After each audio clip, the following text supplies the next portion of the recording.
जाम्बन्त के बचन सुहाए, सुनि हनुमंत हृदय अति भाए। तब लगी मोहि परखिउ तुम भाई, सहित दुख कंद मूल फल खाई। जामवंत के सुंदर वचन सुनकर हनुमान जी ने हृदय को बहुत ही भाए। वे बोले, हे भाई, तुम लोग दुख सहकर कंद मूल फल खाकर तब तक मेरी राह देखना।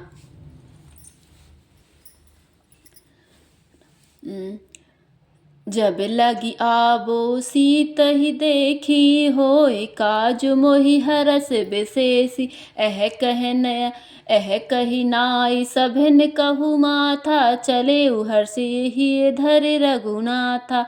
जब तक मैं सीता जी को देखकर लौट ना आऊं, काम अवश्य होगा, क्योंकि मुझे बहुत ही हर्ष हो रहा है। यह कहकर और सबको मस्तक नवाकर तथा हृदय में श्री रघुनाथ जी को धारण करके हनुमान जी हर्षित होकर चले। सिंधु तीर एक भूधर सुंदर, कौतुक कूद चढ़े उता ऊपर। बार बार रघुवीर सवारी, तर क्यों पवन तनय बल भारी। समुद्र के तीर पर एक सुंदर पर्वत था। हनुमान जी खेल से ही अनायास ही कूदकर उसके ऊपर जा चढ़े और बार बार श्री रघुनाथ जी का स्मरण करके अत्यंत बलवान हनुमान जी उस पर से बड़े वेग से उछले। जेहि गिरि चरण देई हनुमंता, चले सोगा पाताल तुरंता। जिमि अमोघ रघुपति करबाना, एहि भांति चले हनुमाना।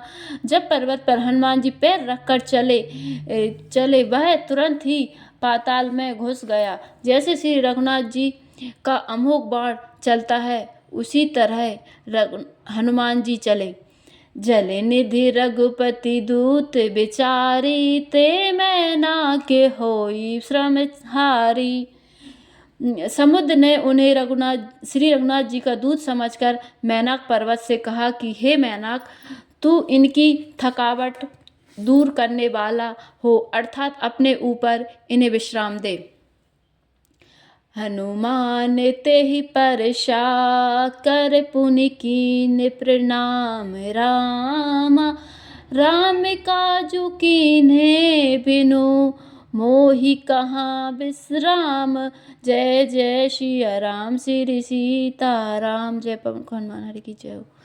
हनुमान जी ने उसे हाथ से छू दिया, फिर प्रणाम करके कहा, भाई श्री रामचंद्र जी का काम किए बिना मुझे विश्राम कहाँ।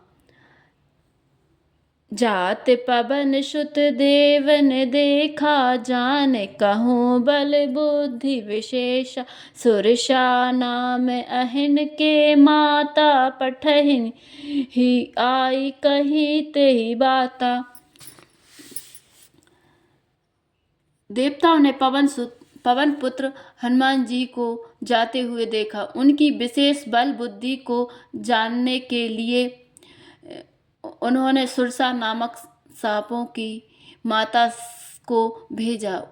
उसने आकर हनुमान जी से यह बात कही, आजु सुरन मोहुई दीन आहारा, सुनते बचन कहे पवन कुमारा।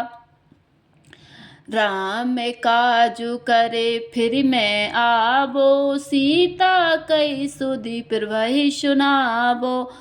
आज देवताओं ने मुझे भोजन दिया है। यह वचन सुनकर पवन कुमार हनुमान जी ने कहा, श्री राम जी का कार्य करके मैं लौट आऊं और सीता जी की खबर प्रभु को सुना दूं। तब बदन पैठ्यऊ आई, सत्य कहऊ मोहि जान दे माई। कवनेहु जतन देई नहीं जाना, गृसई न मोहि कहेऊ हनुमाना। तब मैं आकर तुम्हारे मुंह में घुस जाऊंगा, तुम मुझे खा लेना। हे माता, मैं सत्य कहता हूँ, अभी मुझे जाने दें। जब किसी भी उपाय से उसने जाने नहीं दिया, तब हनुमान जी ने कहा, तो फिर मुझे खा ना ले। जो जन भरी तेहि बदनु पसारा, कपितनु कीन दुगुन बिस्तारा। सोरा जो जन मुख तेहि ठयु, तुरत पवन सुत 32 भयउ। उसने योजन भर 4 कोस में मुंह फैलाया। तब हनुमान जी ने अपने शरीर को उससे दूना बढ़ा लिया। उसने 16 योजन का मुख किया।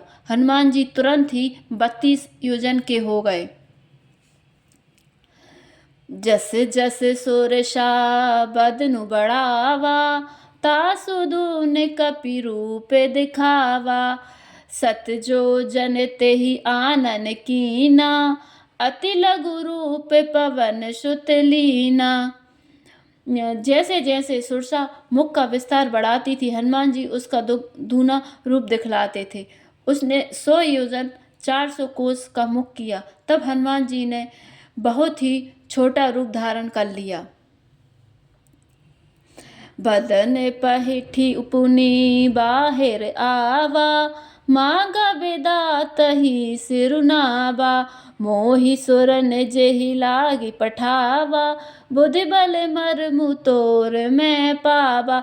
और वे उसके मुख में घुसकर तुरंत फिर बाहर निकल आए और उसे सिर नवाकर विदा मांगने लगे। उसने कहा, मैंने तुम्हारे बुद्धि बल का भेद पा लिया, जिसके लिए देवताओं ने मुझे भेजा था।